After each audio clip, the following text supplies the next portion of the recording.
నమస్తే, జై తెలంగాణ.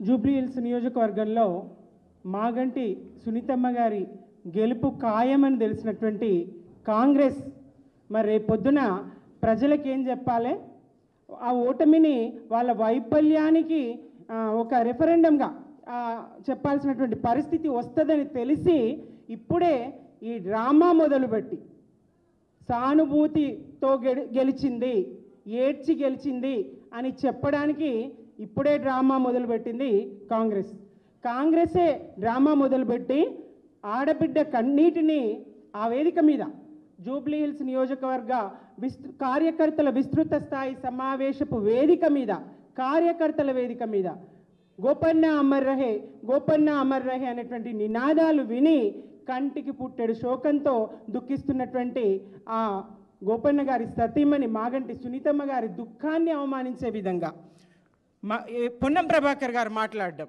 మంత్రి స్థానంలో ఉండి బాధ్యతాయుతమైనటువంటి స్థానంలో ఉండి సమాజంలో సగమైనటువంటి మహిళను గౌరవించాల్సినటువంటి స్థానంలో ఉండి ఆయన మహిళలను అవమానించే విధంగా, కన్నీటిని అవమానించే విధంగా, ఆ దుఃఖాన్ని అవమానించే విధంగా ఆమెను ఏడవమని చెప్తా ఉన్నారు.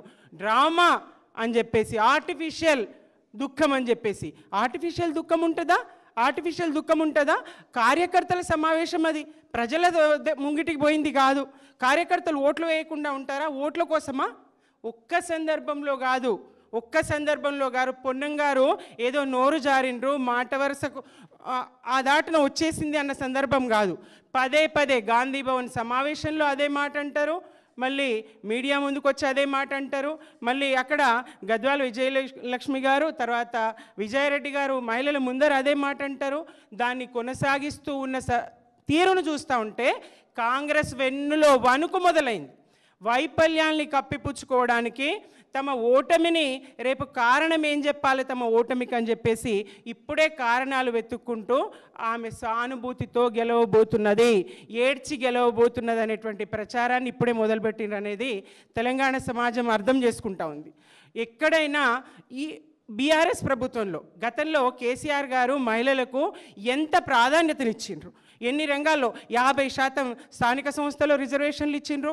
అలాగే పసిపిల్ల నుంచి పండు ముదుసలి వరకు గర్భిణీ స్త్రీలకు అన్ని రకాలుగా ఏ కుటుంబానికి ఆడపిల్ల గుండెల మీద కుంపటనేటువంటి భావిస్తున్నటువంటి తరుణంలో ఒక మేనమామగా మరి 1,116 ఇచ్చి, కళ్యాణ లక్ష్మి ఇచ్చి, షాదీ ముబారక్ ఇచ్చి, అలాగే మాతా శిశు మరణాలు తగ్గించడానికి పెళ్ళి అయిన 1-2 ఏళ్లలోనే మళ్ళీ ఆ తల్లిగారింటికి ఆ పురుటి భారం ఎత్తకుండా కాన్పుకు ప్రసూతికి కావాల్సినటువంటి వైద్య ఖర్చులు 50-60 వేలు ఆ ఖర్చులు తప్పించడానికి ప్రభుత్వ ఆసుపత్రులనే పురుళ్ళు పోయించి మరి ఆ డాక్టర్లకి ప్రోత్సాహకాలు ఇచ్చి, అలాగే వాళ్లకు నాణ్యమైనటువంటి కేసీఆర్ కిట్, న్యూట్రిషన్ కిట్ ఇచ్చి గర్భిణీ స్త్రీలకు, పసిపిల్లలకు కేసీఆర్ కిట్ ఇచ్చి, ఇట్లా ఒక్క పథకం కాదు, మహిళలను ఉద్దేశించి అనేక పథకాలు మరి కేసీఆర్ గారు ప్రవేశపెట్టి మహిళా పక్షపాతిగా కేసీఆర్ గారు ఉన్నటువంటి నాటి పాలన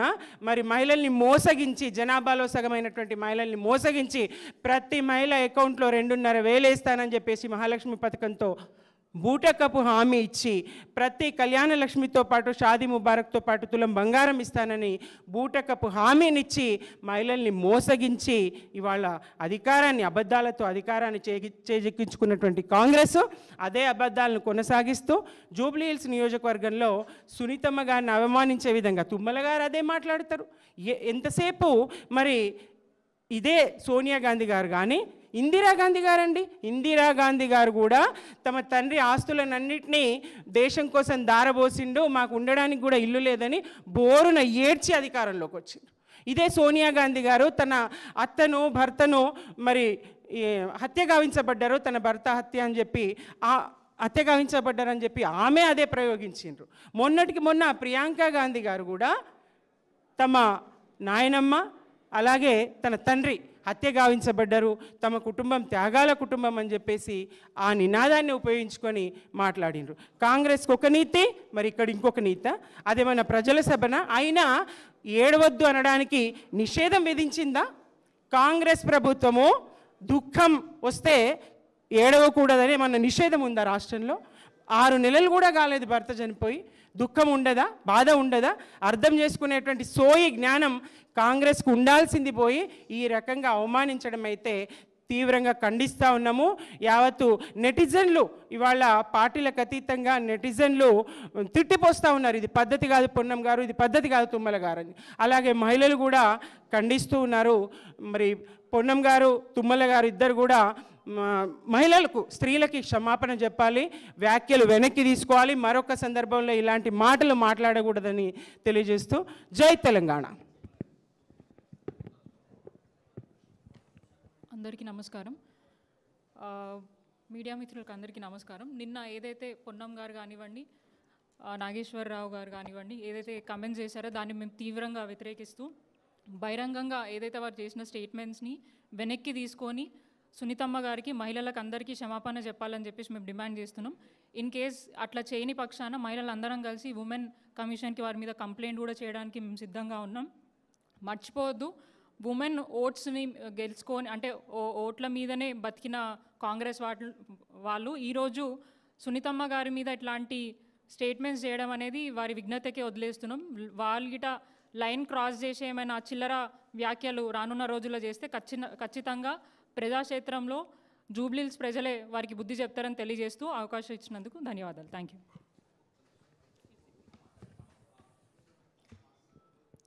మీడియా మిత్రులకు నమస్కారం.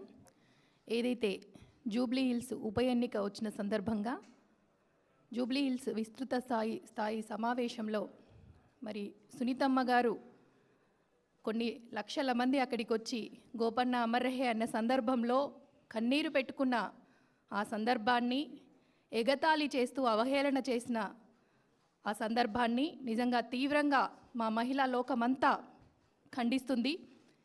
మరి పొన్నం ప్రభాకర్ గారు కానీ, తుమ్మల నాగేశ్వరరావు గారు కానీ ఇంకా ఎవరు ఈ మాటలు మాట్లాడినా క్షమించే ప్రసక్తే లేదు. ఎందుకంటే అందరికీ ఫ్యామిలీస్ ఉన్నాయి, అందరికీ కుటుంబాలు ఉన్నాయి. ఎవరం కూడా 100 సంవత్సరాలు 200 సంవత్సరాలు బతకడానికి రాలేదు. ఎవరేమి ఎప్పుడు ఏమైతామో తెలీదు. ప్రతి కుటుంబంలోనూ ఏదో ఒక చావు జరిగే ఉంటుంది.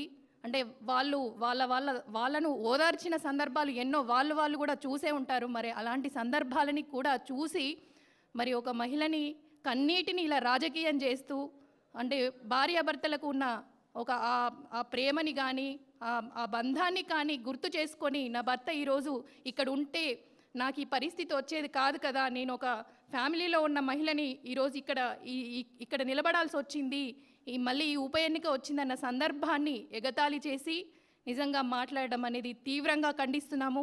బేషరతుగా క్షమాపణ చెప్పాలి. నిజంగా మహిళా కమిషన్ కూడా దీన్ని సుమోటోగా స్వీకరించి మరి నేరెళ్ల శారద గారు కూడా దీన్ని విచారణ జరపాలి. లేని పక్షంలో బీఆర్ఎస్ పార్టీ తరపున మహిళలందరం కూడా వచ్చి కంప్లైంట్ ఇవ్వడం జరుగుతుంది. థ్యాంక్ యూ నాకు ఈ అవకాశం ఇచ్చినందుకు.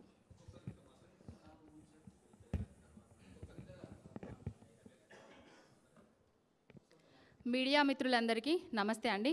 బీఆర్ఎస్ పార్టీ మహిళా పక్షాన బేషరతుగా కోరుతున్నాం, పొన్నం ప్రభాకర్ గౌడు, తుమ్మల నాగేశ్వరరావు గారు బేషరతుగా మహిళా లోకానికి క్షమాపణ చెప్పాలి. ఎత్ర నార్యంతు పూజంతే రమంతే తత్ర దేవతః అన్నారు. ఎక్కడ స్త్రీలు పూజించబడతారో గౌరవించబడతారో అక్కడ దేవతలు కొలువై ఉంటాయి.